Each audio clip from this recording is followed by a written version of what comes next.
روز گذشته دادگاه شهر دوشنبه عزت امان حامی حقوق مهاجران را به 9 سال زندان محکوم کرد. برخلاف پیشبینی خانواده و وکیل دفاع که منتظر بودند بعد سپردن مبلغ دعواگران، عزت امان بر اساس قانونی عفو به آزادی می‌براید. اعلان حکم این حامی حقوق مهاجران واکنش‌های زیاد را در شبکه‌های اجتماعی به میان آورد. وکیل دفاع و خانواده عزت امان حکم دادگاه شهر دوشنبه را ناعادلانه خواندند. محمد یوسف خالف پسر عزت امان میگوید سوال‌های اساسی آنها بی جواب ماند. سوالای ما این بود که در کدام اساس برای چی این سوالا به جواب موندن. البته چون که باید قانون عفو که جناب والی امضا کرده از پرزیدنت محترم پیشوای ملت تطبیق میشد، ولی اینا در کدام اساس تطبیق نکردن در نسبت قدری من، چون که همه ضررها برقرار شده بود. یگان دلیل دیگه نیست، فقط همین 247 برای چی تطبیق نشدن عفو رو ما حیران شدیم. از این ناعدالتی سود ما در حیرت گذاشتیم، دیگر نمیدونیم چی. نظر دادگاه فعلا دسترس نیست. مسئولان دادگاه دوشنبه تا حال نگفتند که چرا با وجود جبران مبلغ دعواگران قانون عفو نسبت به عزت امان تطبیق نگردید، در حالی که قسم 4 ماده 247 کدکس جنایی تاجیکستان که عزت امان بر اساس آن محاکمه شد به عفو شامل می شود. عزت امان رئیس سازمان مرکزی تاجیکان در مسکو که بیشتر از حق مهاجران تاجیک حمایت میکرد، روز 25 مارس امسال از شهروندی روسیه محروم و سپس از قلمرو این کشور رانده شد. پس از یک روز آن مقامات تاجیکستان از بازداشت او در دوشنبه خبر دادند. دل شما روز به روز سیاهیش انکشاف می‌یابد و شما از خدا و پیغمبرتان دور میشین. اگر 3 جمعه را شما تهاونا از روی تنبلی اگر ترک کنید، بهترین روز حضرت عبدالله ابن عباس خبر دادن که این روز جمعه هست. دوام دادن حضرت: ای عبدالله بهترین ماه کدام ماه هست؟ حضرت گفتن بهترین ماه رمضان است. این ماهی که الحمدلله از ما و شما سپری شد و ما و شما او را احترام کردیم، روزه داشتیم. حضرت عبدالله گفتن بهترین ماه رمضان است. برای چی؟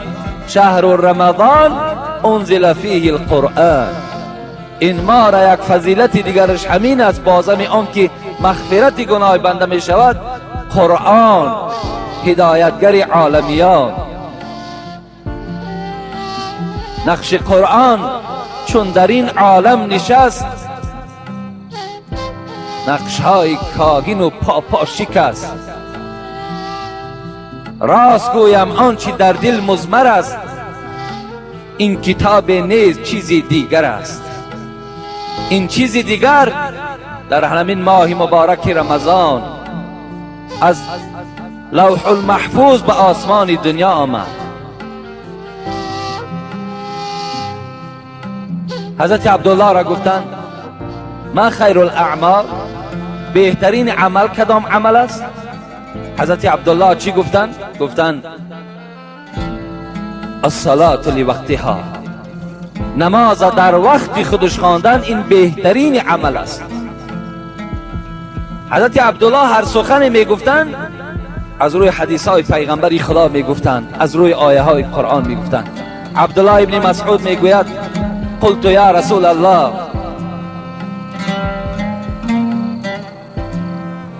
ای پیغمبری خدا بهترین عمل کدام عمل است؟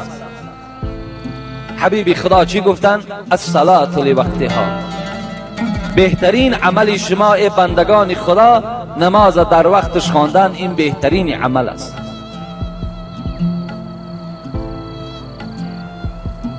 باز سخن خدا تکرار میکنم که کار کنین نماز تانم در همین ماه مبارک موقت نباشد. کاری کنین که نمازهای شما دائمی باشد. ارایتم لو ان نهرا في باب احدكم يغتسل منه كل يوم 5 مرات هل يبقى من درنه شيء؟ قالوا لا يا رسول الله لا يبقى من درنه شيء.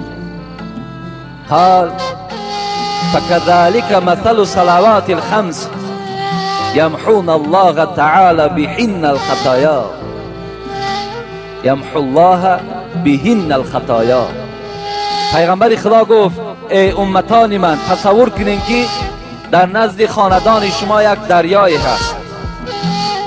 اگر شما در یک روز در همون دریا 5 بار اگر غسل کنید، 5 بار اگر آبازی کنید، هل یبقى من درنه شیء، آیا در وجود شما یگان چرک باقی میماند؟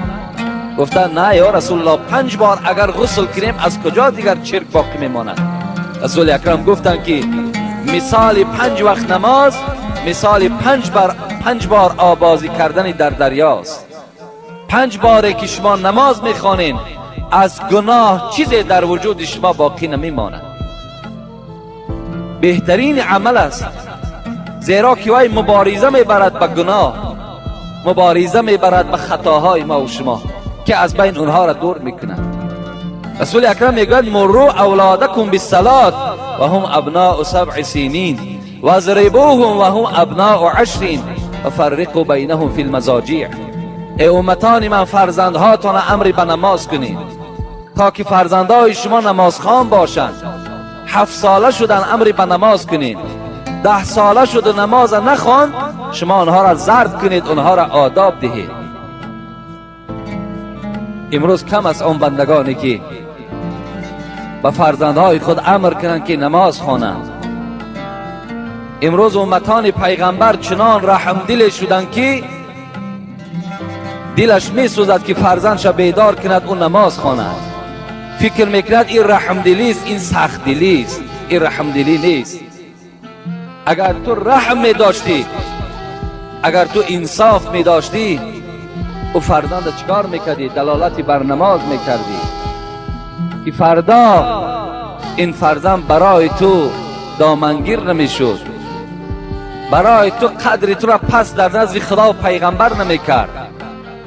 تو باید در دنیا این فرزند دلالتی بر نماز میکردی. در یک محله ما موعظه کردیم، شرط نیست بردن نام محله.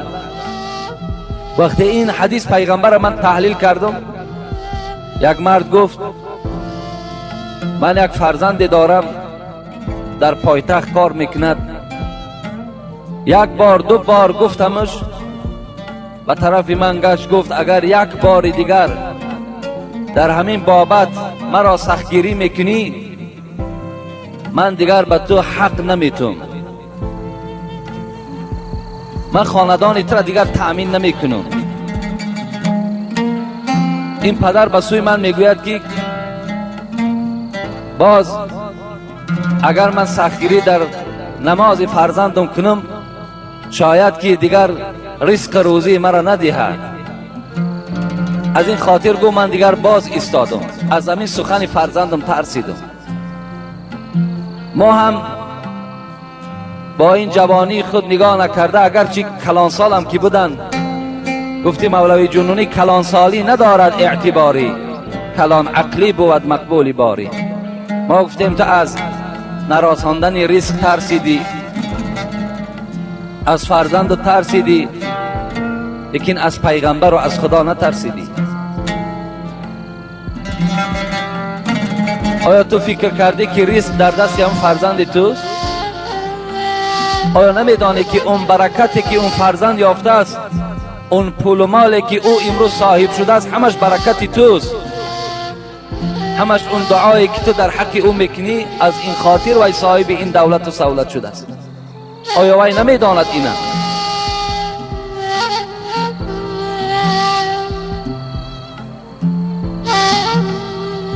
افسوس که امروز این گونه کلان سالها هم وجود دارد که همون فرزندهایی که اونها را تأمین میکنند، اونها را دلاور نمیشوند که دلالتی بر نماز کنند. میترسند که دیگر مرا حق نمیدهد، میترسد دیگر مرا لباس نمیکند، میترسد که دیگر من تمام محروم میشوم، دیگر هیچ چیز برای من نمیرسد. افسوس، افسوس که ما و شما نمیدانیم که رزق رسان پروردگار است. مثل این پدر یک بی غیرتی دیگر وجود داشته است که مولوی رومی را خدا رحمت کنه در مثنویش میارد میگوید یکی طفل دندان برآورده بود، پدر سر به فکرت فرو برده بود. یک پدر آمد نگاه کرد به سوی گهواره ای که بچه او خوابیده است، نگاه کرد که این فرزندش الکی دندان برآورده است. یکی طفل دندان برآورده بود، پدر سر به فکرت فرو برده بود که نان و آب از کجا آرمش، مروت نباشد که بگذارمش. میگوید در دلش در حال یک خطرات شیطان گذشت، یک وسواس شیطان در دل او گذشت که این فرزند من تا امروز دندان نداشت، از پستان مادر شیر میخورد، امروز این دندان برآورد، این نان میگوید من نان از کجا می آورده باشم. فکر کرد این بی‌غیرت که همه نان در دست خود همین است. یرزق من یشاء، خدا میگوید من رزق میدهم هر کسی را که میخواهم. حیرت بمان فکری شد، چو گفت این سخن نزد جفت، نگر زن او را چو مستانه گفت. میگوید در حال این مرد بی غیرت نزد زنش رفت و این شکایت کرد که میدانی که فرزند من دندان برآورد، این نان میگوید. زن چی گفت؟ مخور حول ابلیس تا جان دهد. این مرد گفت تا امروز من فکر کردم تو مردک هستی، تا امروز من فکر کردم تو عقیده اسلامی داری، تا امروز من بالای جای نماز تو را میدیدم فکر کردم تو همه را از خدا میدانی. من نمیدانستم که تو تا این اندازه بی غیرت بودی، من نمیدانستم تا این اندازه تو از زندم ضعیف بودی، من نمیدانستم که تو تا دیروز مسلمان بودی امروز گشتی و باز عقیده اسلامی گم شد. من ندانستم که یک ماه روزه گرفتی و ترک کردی نمازات تا سال دیگر، مثل بعضی مسلمان های